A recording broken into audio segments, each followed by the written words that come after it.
Bonjour à tous et merci de nous suivre pour ce flash d'information. Le vice-président de la République, Timokom Eliette Koné, s'est entretenu avec les ambassadeurs du Royaume d'Arabie Saoudite, du Royaume-Uni, des États-Unis en Côte d'Ivoire. Le renforcement de la coopération entre la Côte d'Ivoire et ces pays, ainsi que l'actualité nationale et internationale, était au menu de ces rencontres. Nous y reviendrons à l'édition 2 à 13h. Une mission d'experts évaluateurs du Fonds monétaire international, le FMI, séjourne en ce moment à Abidjan. Cette visite s'inscrit dans le cadre de l'évaluation mutuelle du dispositif de lutte contre le blanchiment des capitaux et le financement du terrorisme. Objectif, éradiquer ce fléau qui nuit au déploiement des investissements privés. C'est ce que nous rapporte Lancine Bakayoko.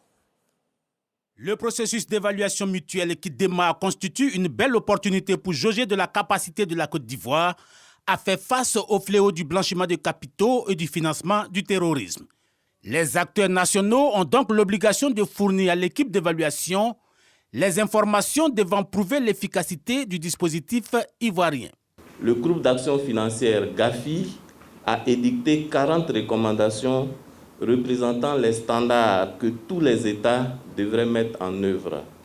Il s'agit notamment de s'assurer de l'existence d'un cadre juridique et institutionnel conforme aux recommandations du GAFI.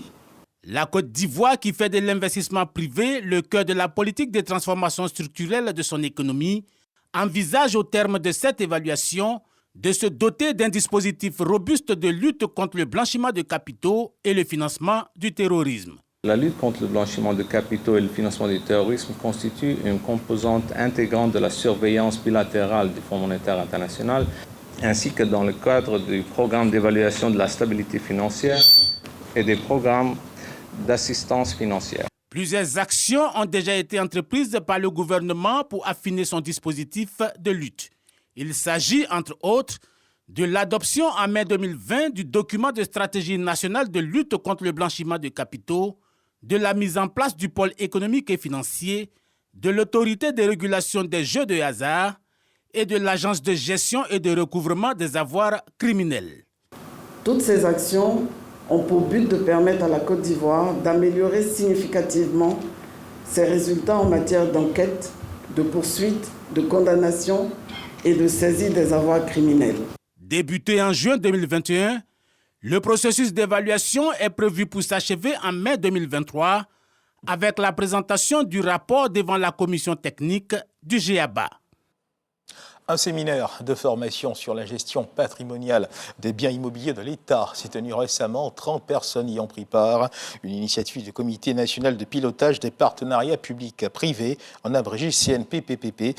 Il s'agit de permettre aux acteurs intervenant dans la gestion immobilière de l'État d'avoir une maîtrise parfaite de l'utilisation des outils d'occupation du domaine public.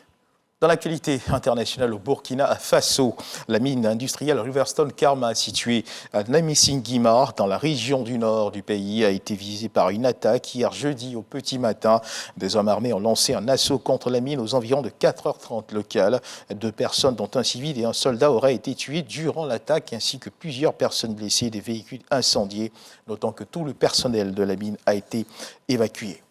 Et puis dans le tour de l'actualité internationale en Centrafrique, ce qu'il faut savoir, c'est que une nouvelle coalition de la société civile vient de voir le jour. Le groupe d'action des organisations de la société civile pour la défense de la Constitution du 30 mars 2016, en abrégé G16.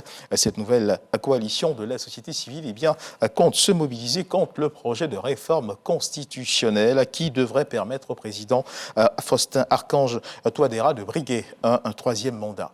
Et puis, vous le savez certainement, la Côte d'Ivoire accueillera la Coupe d'Afrique des Nations 2023. Et dans le cadre justement des éliminatoires de cette CAN 2023, la Côte d'Ivoire a fait match nul contre le Lesotho à Dobsonville Stadium de Johannesburg, en Afrique du Sud. L'équipe du Lesotho était donc face aux éléphants de Jean-Louis Gasset.